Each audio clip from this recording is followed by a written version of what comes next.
seja bem-vindo. Somos a Igreja Verbo da Vida de Campo Grande, no Rio de Janeiro. E você ouvirá agora uma mensagem da Palavra de Deus. Desde que ela transforme a sua vida.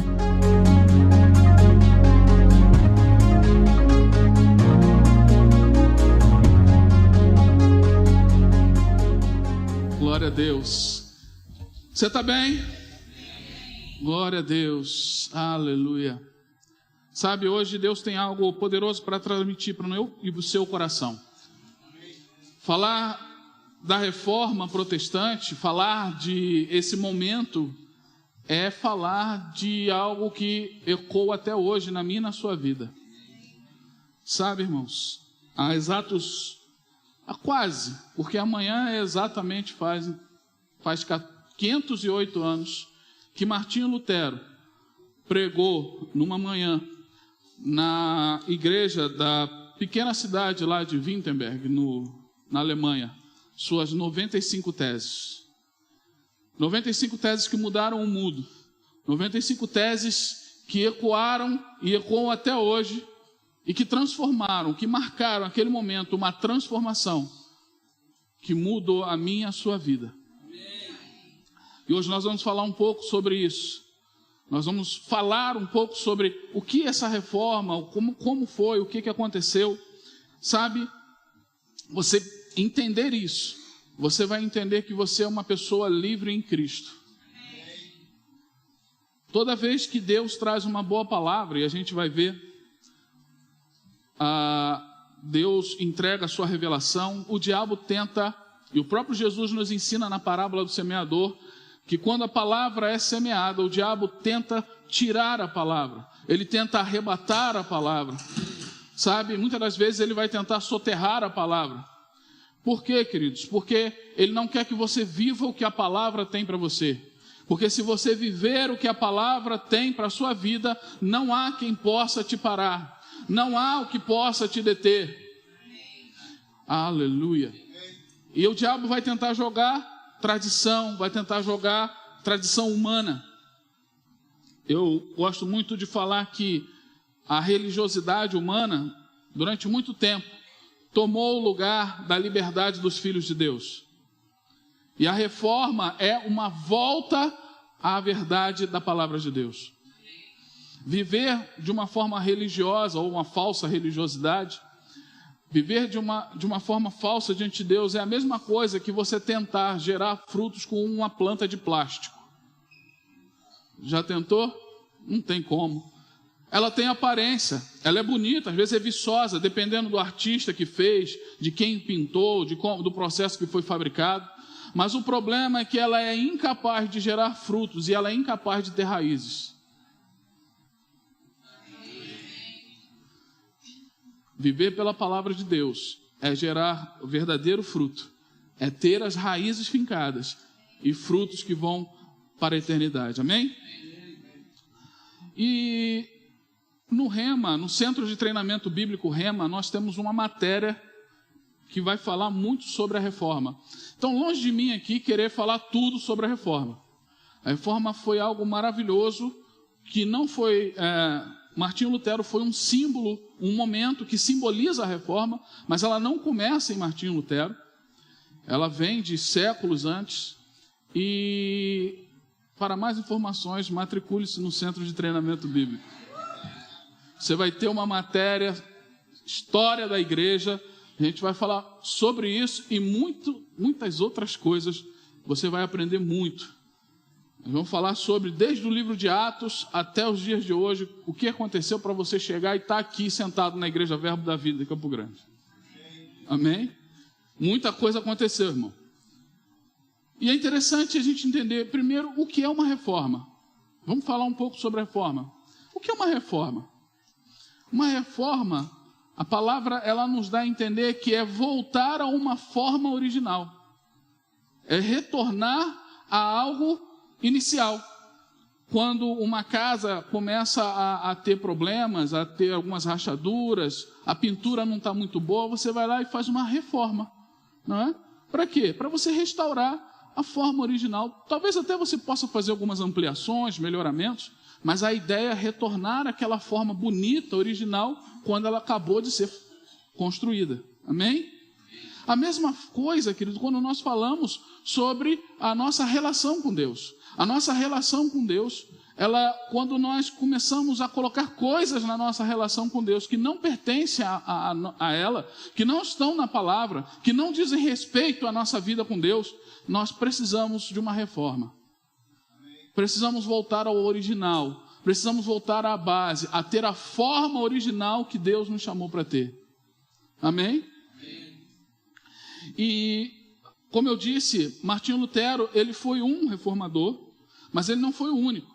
Aliás, se você olhar na própria Bíblia, se você olhar no próprio Antigo Testamento, você vai ver reformas acontecendo no Antigo Testamento.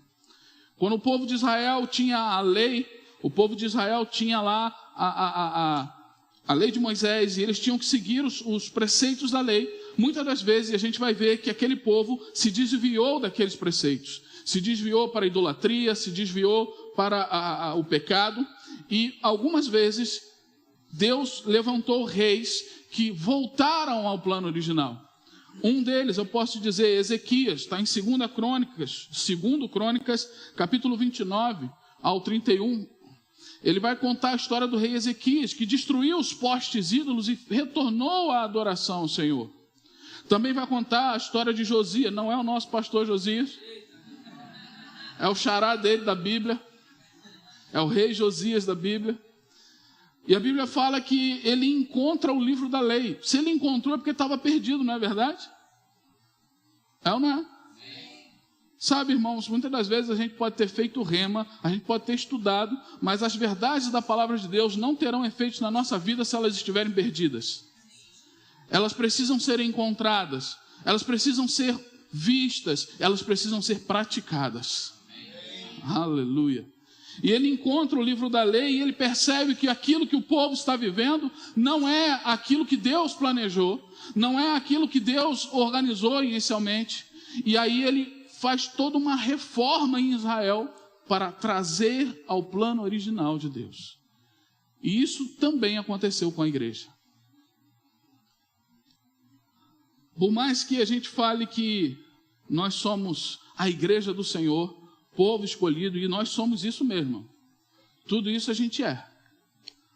Mas a gente também precisa ter um cuidado de, na nossa vida, não se desviar daquilo que Deus preceitou na sua palavra. E durante muito tempo, a história vai nos contar que muita coisa aconteceu e a igreja acabou se desviando do plano original. Tranquilo? Tranquilo até aqui? Depois dos apóstolos, a Bíblia não, né? A história nos conta que o último apóstolo a morrer foi João. João teve a revelação do Apocalipse e ele faleceu aproximadamente ali depois do ano 100, alguma coisa ali perto do ano 100. E foi o único apóstolo que não foi martirizado. Todos os outros foram martirizados. Mas ele não, João morreu cheio de dias. E depois disso, pessoas que foram discípulos dos apóstolos começaram então a guiar a igreja. Porque a igreja não ia parar porque o último apóstolo morreu. E quando eu falo último apóstolo, eu falo do último dos 12 apóstolos do Cordeiro. Amém? Porque ainda hoje nós temos apóstolos. Nós não temos mais apóstolos do Cordeiro. Apóstolos do Cordeiro são os 12. Não tem mais ninguém nesse... São os 12 e acabou. Mas nós temos o dom ministerial do apostolado, que ele vai operando até os dias de hoje. Amém? Então foram levantados líderes e tudo mais. Mas com o tempo, o que aconteceu com a igreja? A igreja começou a se misturar. Durante os 4 primeiros séculos, a igreja foi perseguida, grandemente perseguida. Houve um grande número de imperadores, um grande número de déspotas imperadores que perseguiram a igreja. Roma, e aí eu poderia citar vários, você pode ouvir falar de Nero, Domiciano, vários deles perseguiram os cristãos. E os 4 primeiros séculos havia um intervalo de tempos de paz e perseguição. Aí tinha tempos de paz, perseguição. Até que chega uma hora que um imperador chamado Constantino, ele vence o Maximiliano, que estava perseguindo a igreja, e ele dá anistia para os cristãos e permite então que todos os cristãos... E é diferente, que muita gente diz que Constantino tornou o cristianismo a religião oficial do império. Isso não é verdade. Não foi Constantino. Mas Constantino deu a anistia para os cristãos, parou a perseguição, e aí ele acabou com a crucificação, ele proibiu a morte por crucificação e tudo mais. Sabe, o que parecia uma bênção, porque, vamos dizer, se você está sendo perseguido, e chega um governante que dá fim nessa perseguição, você vai gostar dele, não é verdade? Você vai falar, esse é o cara. Só que o que vem depois acaba acontecendo que a igreja acaba se misturando com o poder do Estado. E quando a igreja se mistura com o poder do Estado, existe uma confusão daquilo que a missão da igreja é. Porque eu vou dizer para você, sabe, eu e você não fomos chamados para sermos um Estado. Eu e você não fomos chamados para fazer uma revolução e tomar o poder do Estado. Nós não fomos chamados para isso. Essa não é a missão da igreja. E nem misturar o poder do Estado com a nossa missão divina, a missão da igreja. Então, o que eu quero dizer, queridos, é que algo aconteceu que nesse tempo misturou, e muitas heresias, e muitos pensamentos errados, muitas coisas que eram contrárias a palavras penetraram na igreja, penetraram de algo de tão forte. Agora imagine o seguinte, o imperador Teodósio, ele transforma o cristianismo na religião oficial. Não foi Constantino, foi Teodósio. Aí imagine, você tem um grupo de pessoas que está frequentando a igreja, e tem um grupo de pessoas que não está na igreja, que não é crente, que não acredita em nada. Mas, de repente, um decreto do imperador diz, somos todos cristãos. Todo mundo tem que ser cristão. Você acha que tem valor isso? Você acha que esse cristão vai ser um cristão de verdade? Claro que não. Então, muita coisa de paganismo entra na igreja. Muita coisa de ideologias, filosofia humana entra na igreja. E isso começa a atrapalhar, começa a se misturar, começa a transformar aquilo que se cria, a fé verdadeira, a fé genuína, a fé que Deus nos deu, a fé que uma vez foi dada aos santos, começa a ser trocada por coisas que não estão na palavra. Há um desvio, há uma mudança de rota. Amém? Eu estou resumindo do resumo, porque não dá para falar aí de 400, 1000 anos de história, 1500 anos de história, em 2 horas e meia. Eu também achei muito quando eles falaram que eu tinha esse tempo todo. Brincadeira, não tem esse tempo todo não. Eu costumo dizer que dura coisa é ficar entre o crente e a sua janta. Aleluia. Então fique em paz, querido. Vai dar tempo. Fique tranquilo. Amém? Glória a Deus. Aleluia. Sabe, irmãos, e o que mudou na igreja? A primeira coisa é que a palavra de Deus define. Abra comigo em Romanos.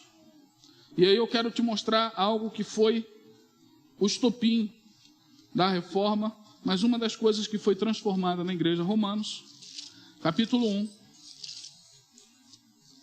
Aleluia, Deus é bom. Glória a Deus. Romanos no capítulo 1, no versículo 17. Aliás, vamos ler o 16. 16 diz o seguinte: pois não me envergonho do evangelho, porque é o poder de Deus para a salvação de todo aquele que crê, primeiro do judeu e também do grego, visto que a justiça de Deus se revela no evangelho, de fé em fé, como está escrito, o justo viverá por fé. Sabe, irmãos, quando pensamentos do mundo entram na igreja, a primeira coisa que o diabo quer destruir é esse aqui, é a verdade de viver pela fé. Sabe, muitas das vezes a gente vai ter o pensamento de merecer algo da parte de Deus, de tentar fazer algo para que Deus nos abençoe. Talvez jejuar, orar de uma forma intensa para ver se Deus nos dá alguma coisa. Mas eu vou te dizer, querido, não há nada que você possa fazer para que você mereça qualquer coisa de Deus. E as obras, as penitências começaram a entrar na igreja, aquelas coisas de nós fazermos promessas, de tentarmos merecer algo de Deus. E além disso, não só isso, porque quando você é justo pela fé, você é justificado pela fé, você sabe que você é filho de Deus. Mas essa certeza foi roubada.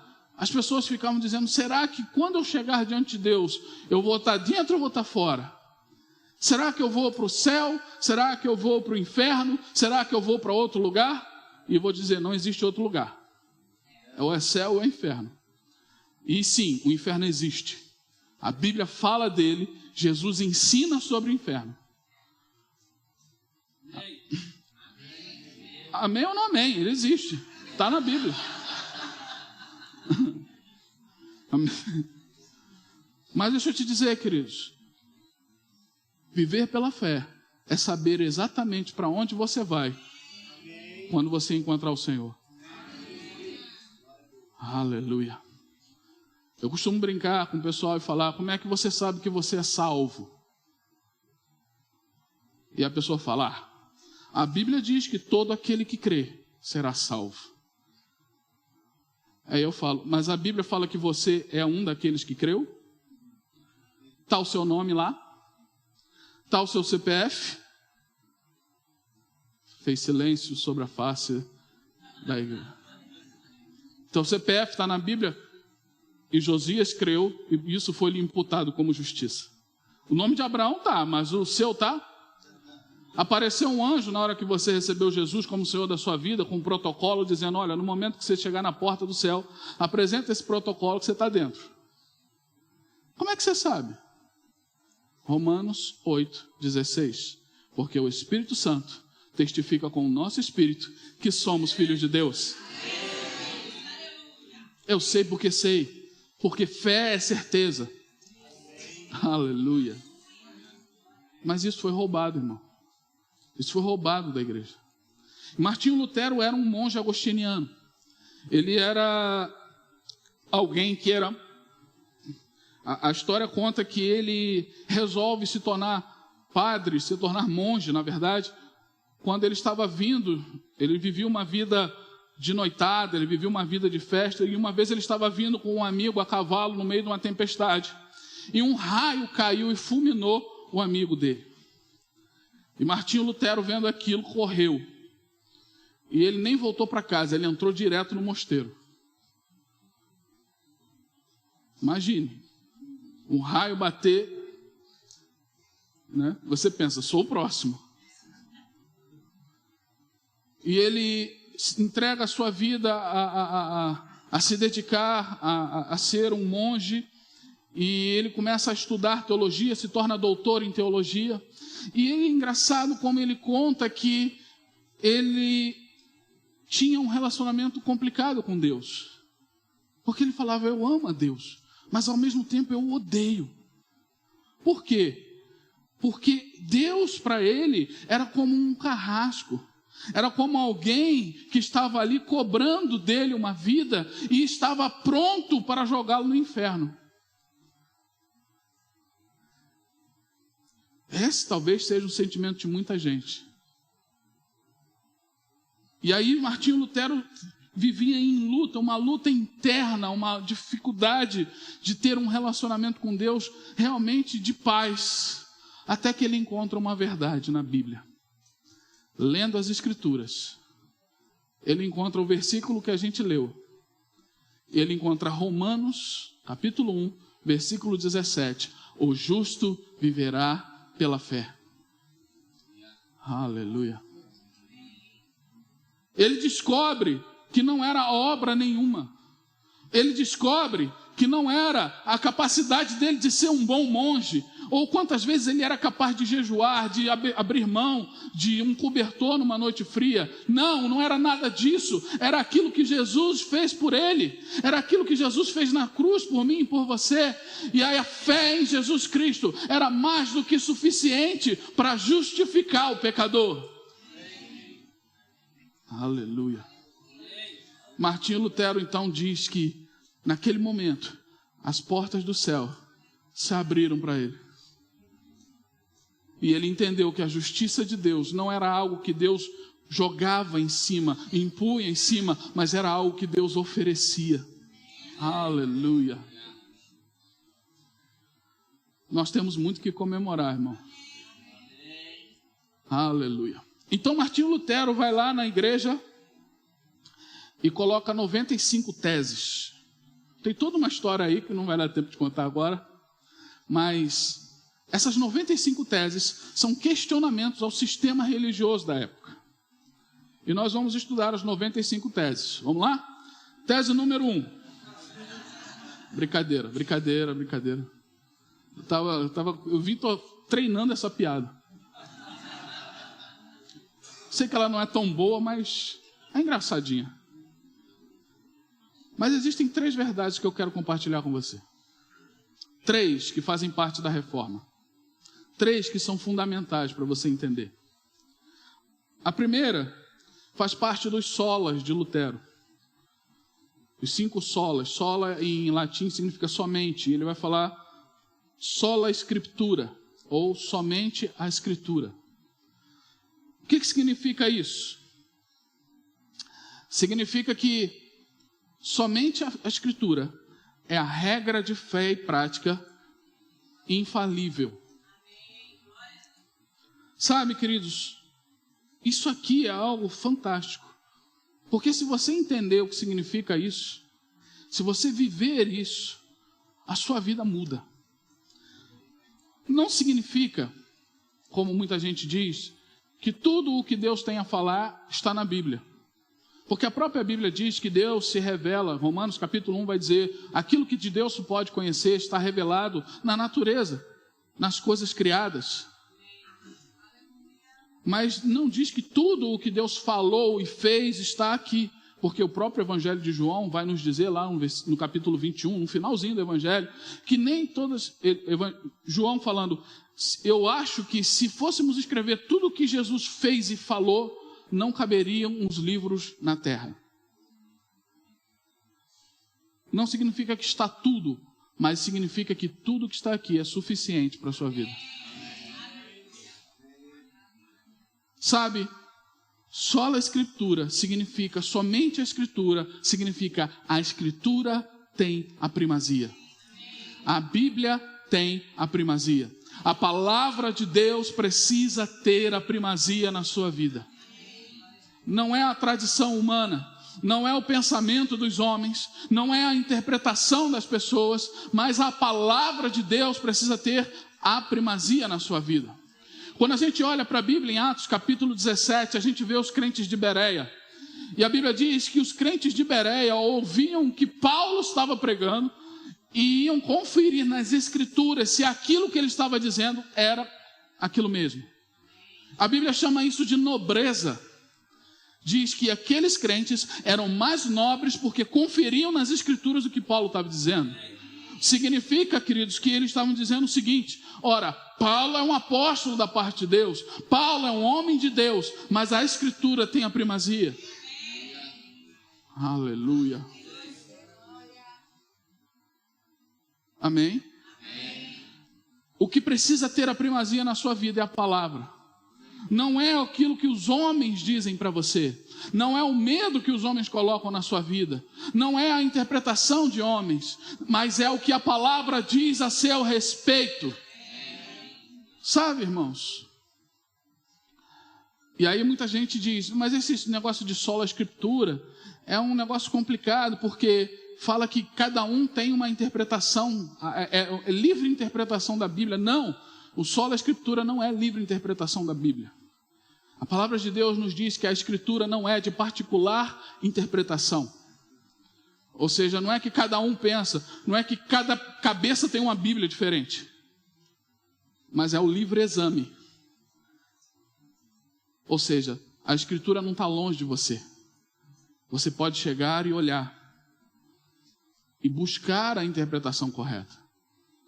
Porque muitas das vezes, quando a gente pensa e quando a gente tenta entender a palavra, se a gente não buscar no Espírito, no estudo da palavra, a gente pode ser levado a entender errado o que a palavra de Deus diz. Sabe, quando a palavra tem a primazia, ela precisa ser considerada na integridade. Eu vou explicar para você o que é isso. Quando o diabo tentou Jesus, lá em Mateus capítulo 4, também é relatado em Lucas capítulo 4, ele falou para Jesus, olha, transforma essas pedras em pães. E Jesus falou, não, nem só de pão viverá o homem, mas de toda palavra que sai da boca de Deus. Ele está citando o Velho Testamento. E aí de repente ele oferece para Jesus os reinos desse mundo, toda a glória dos reinos desse mundo. Ele fala, olha, tudo isso te dou se prostrado me adorares. E Jesus diz, está escrito, somente ao Senhor teu Deus adorarás, e somente a Ele prestarás culto. E aí o que o diabo faz? Está escrito, né? Aí ele leva Jesus e fala, leva o pináculo e fala, se joga daqui para baixo, porque está escrito, darás ordens aos seus anjos a teu respeito, para que não tropeces em alguma pedra. Salmo 91. E tem gente que deixa o Salmo 91 aberto, achando que vai expulsar o diabo. O diabo citou de cor. Mas Jesus disse, mas também está escrito, não tentarás o Senhor teu Deus. Sola Escritura significa que a Escritura não só tem a primazia, mas ela precisa ser considerada de uma forma completa. Não adianta eu pegar na Bíblia aquilo que me agrada e deixar a outra parte de fora. Não adianta eu pregar na Bíblia aquilo que eu gosto, ou aquilo que a palavra que é boa para os meus ouvidos, mas a outra parte que talvez me confronte, que venha separar a alma de espírito. Quando a Bíblia fala que a palavra de Deus separa a alma e espírito, que ela é como uma espada, é porque ela está separando aquilo que vem no coração, do espírito, daquilo que vem da sua mente, dos seus desejos, das suas emoções. Então não adianta eu pegar a parte que eu gosto e deixar o resto de fora. O diabo estava fazendo isso. Sola Escritura significa que a Escritura completa precisa ser considerada. Amém? Sabe, querido, significa que ela precisa ter a primazia. E ela precisa ter a primazia em todos os momentos da sua vida. Quando você estiver passando por uma adversidade, a palavra precisa ter a primazia. Não é os seus sentidos que têm a primazia.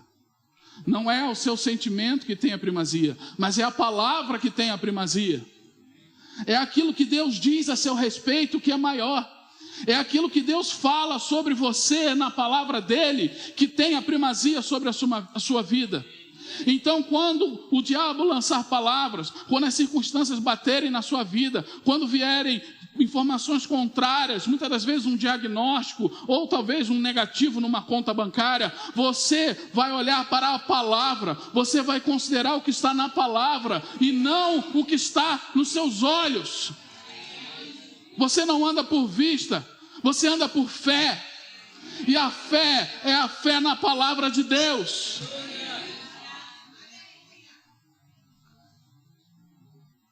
Antigamente, para você ter acesso a isso aqui, você precisava saber grego, precisava saber hebraico, um pouquinho de aramaico e talvez latim. Agora, querido, você tem acesso. E isso graças a homens e mulheres que deram a sua vida para traduzir a Bíblia, para mostrar às pessoas a palavra, para que você tenha acesso à palavra, para que quando o dia mal vier, a palavra esteja na tua boca e no teu coração. Quando Josué estava para conquistar a terra prometida, Deus não falou para Josué, olha, Josué, Fica tranquilo, eu estou aqui com você. Quem sabe vai dar certo. Não, ele falou: Josué, não se aparte da sua boca o livro dessa lei. Porque fazendo isso, se você fizer isso, Josué, se você considerar a minha palavra, farás prosperar o teu caminho e serás bem-sucedido em tudo aquilo que você fizer. Aleluia. Quanto você tem dado a primazia para a palavra? Será que os seus medos são mais reais do que a palavra? A palavra de Deus precisa ter a primazia. Somente a Escritura. Amém? Amém. Glória a Deus. Tem mais um. Aleluia. Sabe, além do somente a Escritura, também temos o somente a fé. Somente pela fé. E isso nos diz muito, por quê? Porque muitas das vezes, queridos, naquele tempo, principalmente no tempo de Lutero, havia a venda de indulgências. Achava-se que para se conquistar algo, para se chegar nas portas do céu, você precisava ser uma pessoa muito boa. E quem sabe Deus poderia te dar um tempinho no purgatório. Não é céu, é purgatório. Aí depois de uns tempos queimando no purgatório, você ia limpar os seus pecados e entrar no céu. Só que a minha Bíblia diz que alguém já pagou pelos meus pecados. A minha Bíblia, a Escritura me mostra que alguém derramou o sangue dele pelos meus pecados. E aí nós vemos que não há obra nenhuma que você possa produzir na sua vida capaz de te levar aos portões do paraíso.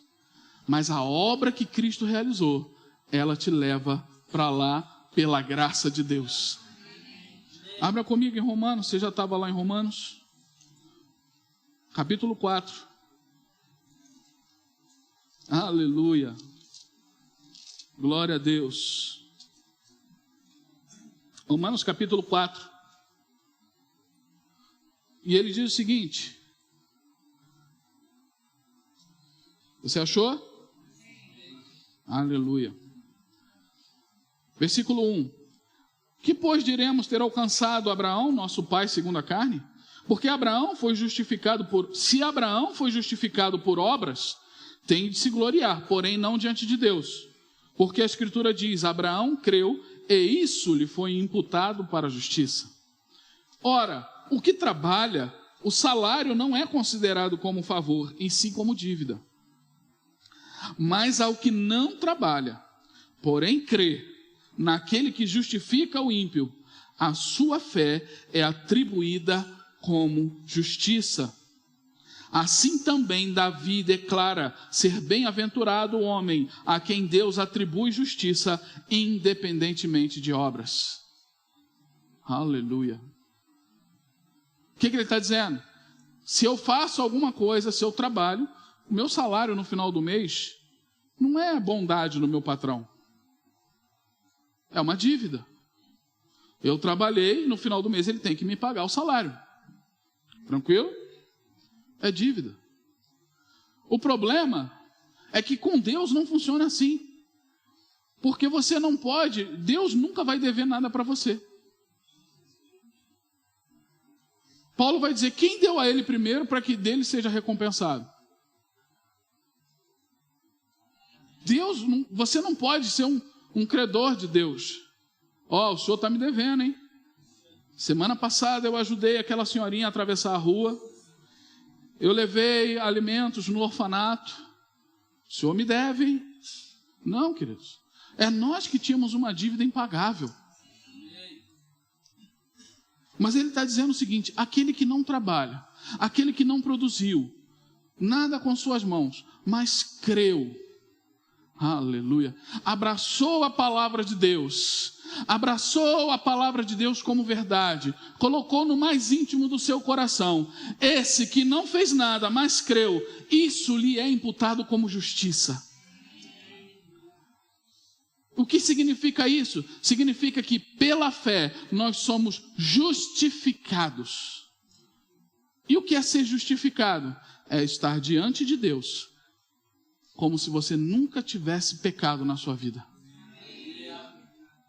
Ei, tá pago. Ah, mas você não sabe o que eu fiz no verão passado. Eu não sei. Mas quer dizer, eu sei o que Jesus fez na cruz. Isso eu sei. E eu sei que o que Ele fez na cruz é mais do que suficiente. A Bíblia diz que se pecarmos, temos um advogado para com o Pai, Jesus Cristo. Ele é fiel e justo para perdoar os pecados e nos purificar de toda injustiça. Sabe, queridos, as portas do céu nunca estiveram trancadas. O problema é que nós não conseguiríamos chegar até lá. Mas a Bíblia diz que Ele abriu um novo e vivo caminho. E essa verdade estava perdida. Essa verdade estava esquecida. Essa verdade estava enterrada em algum lugar. Mas a história nos conta que Martinho Lutero encontra essa verdade. E quando ele encontra essa verdade, ele espalha essa verdade. E eu e você hoje podemos viver pela fé. Significa que agora temos licença para pecar? Ou seja, basta eu crer e eu posso pecar? Claro que não. Sabe que uma vida de fé também é uma vida de... a fé, ela exige uma atitude correspondente. Você sabe disso. A fé é crer com o coração e confessar com a boca. Está escrito lá em Romanos capítulo 10, se não me engano. Agora, se eu criei no meu coração e com a boca eu confessei, mas eu preciso andar de acordo com a fé que eu abracei. Se eu creio que eu sou curado, se eu creio que eu recebi a cura, e Jesus me ensina em Marcos 11, capítulo 11, versículo 24, se pedires alguma coisa, crede que já recebeste. Eu pedi e eu criei que já recebi. Então eu vou andar como alguém que já recebeu. Eu não vou andar como alguém que tem dúvidas. A fé me dá a certeza de que eu posso andar como alguém que já recebeu. De que já tem, já é meu. Não será um dia, já tenho, porque a fé me deu essa garantia. Agora, eu preciso andar nesse sentido. Então, se eu entreguei a minha vida e chamo Jesus de Senhor, eu não posso servir ao pecado. Não é compatível. Aleluia. Uma vida de fé é uma vida em que Jesus é o seu Senhor. E eu não vou andar no pecado. Pode ser que no meio do caminho você tropece. É um acidente. A Bíblia fala, confessa o seu pecado, se arrepende. Confessa, deixa o pecado e continua caminhando. Aleluia. Sabe, quando Jesus diz, sede perfeitos, como é perfeito o vosso Pai que está nos céus, Ele não está dizendo que você precisa ser perfeito para subir ao céu. Porque se fosse assim, ninguém ia subir. Eu chamo isso de o critério do Capitão Nascimento. Não vai subir ninguém. Mas não é esse o critério. Quando ele diz, sede perfeitos, ele não está dizendo o critério para você ir para o céu. Ele está dizendo uma direção na qual você tem que viver. Ele está apontando um caminho.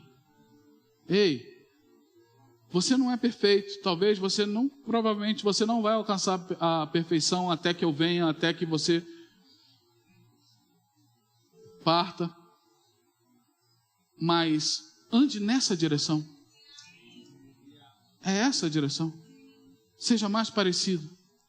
E isso eu só consigo fazer pela fé. Porque se eu tentar achar que posso andar diante de Deus, tentando merecer coisas, tentando agradar a Deus com as minhas mãos, com as minhas obras, eu vou falhar. Mas se eu entender que porque eu sou filho amado, eu já agrado a Deus,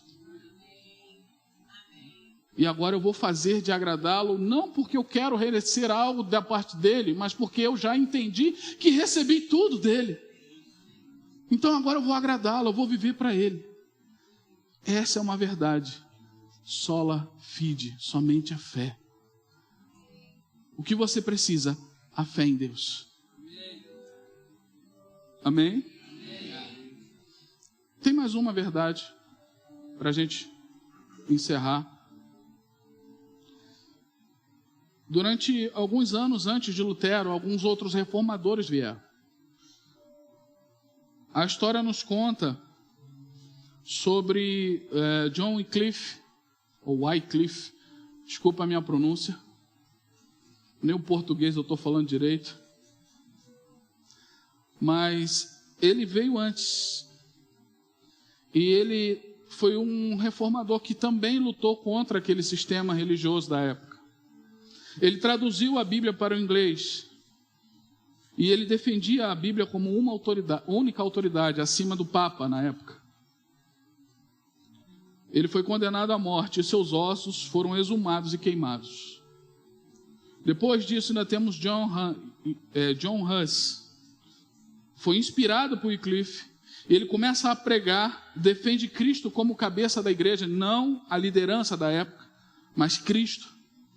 E a Bíblia, eu falo que a Bíblia diz toda hora.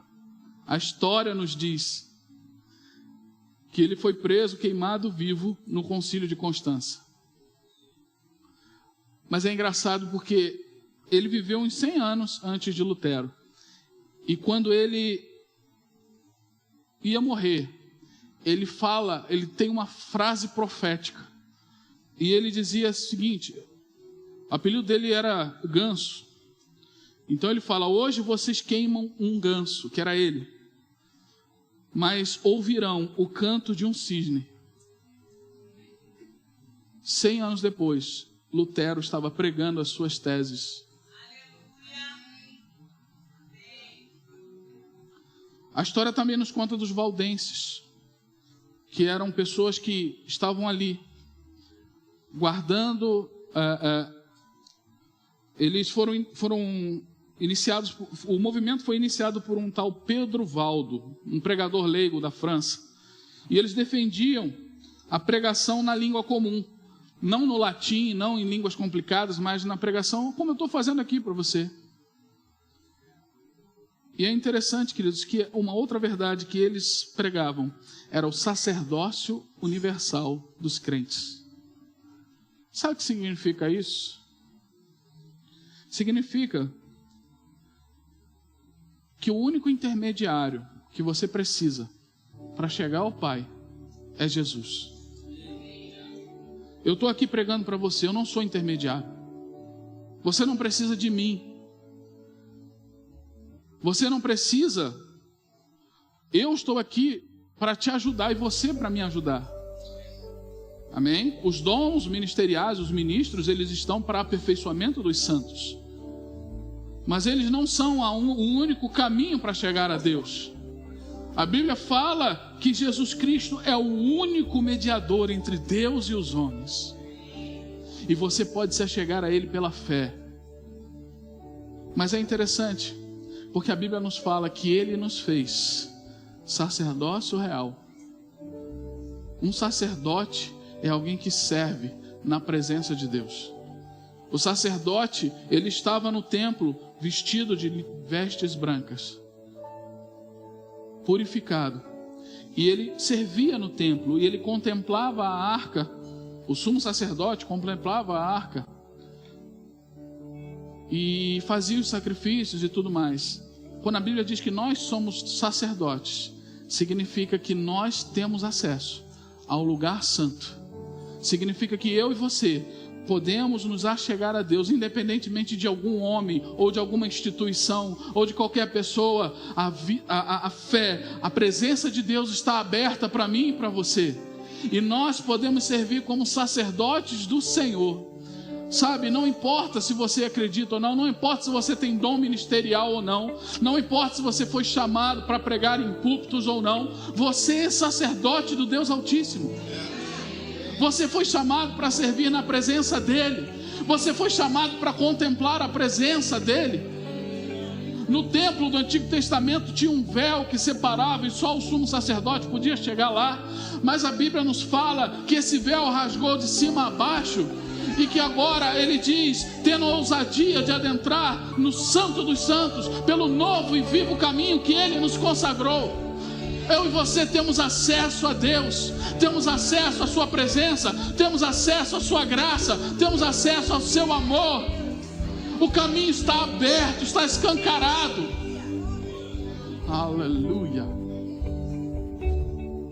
E eu vou terminar com Apocalipse, para não perder o costume. Apocalipse capítulo 5. Aleluia. Aleluia. Apocalipse capítulo 5. João está tendo uma visão dos céus. E ele vê um livro escrito por dentro e por fora, que estava na mão de Deus, no seu trono. E aí ele fala que ninguém foi achado digno de abrir o livro e desatar os selos, porque o livro estava selado. Os selos antigos, aquele selo de cera que fechava, e para abrir a mensagem você precisava quebrar o selo. Ninguém foi digno de pegar o livro e nem de olhar para ele. Ninguém no céu, na terra, nem debaixo da terra. E João começa a chorar e a se lamentar. Mas aí um dos anciãos que ele vê nos céus, depois você pode ler em Apocalipse, chega para ele e fala: não chora.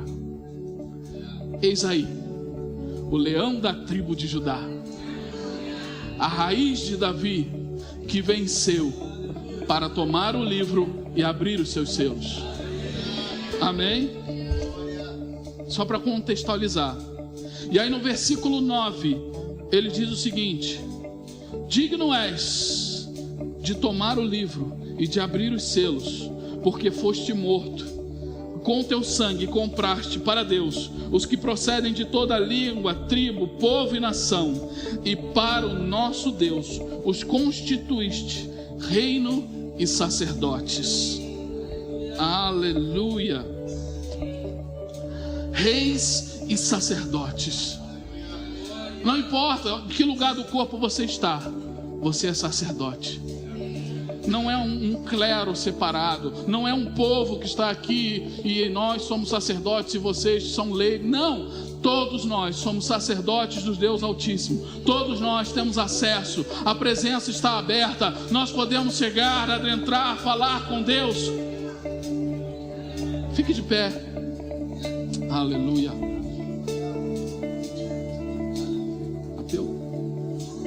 Aleluia. Aleluia. Você tem acesso, querido. E por mais que o diabo tenha tentado esconder essa verdade, ela está na palavra. Eu sei que não era minha intenção aqui falar de toda a história da igreja ou de toda a história da reforma. Ela é muito interessante, é muito boa. Você pode pesquisar, estudar sobre ela. Se matricule no Rema. Você vai estudar sobre isso também. Mas o que eu quero que você grave é: primeiro, a palavra precisa ter a primazia na sua vida. Ela precisa ocupar o primeiro lugar. 2, você precisa andar pela fé. E a fé é considerar o que a palavra diz como mais importante, até mais do que aquilo que os seus olhos veem, até mais do que aquilo que você sente no seu corpo. A palavra de Deus, ela é mais real, ela é poderosa para transformar. E 3, você entender que você é rei e sacerdote. O caminho está aberto. Amém? Feche seus olhos. Vamos adorar. Adore o Senhor.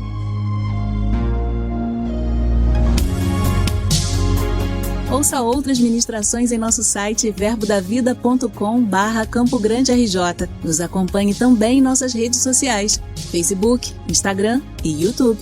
Seja abençoado na prática dessa palavra.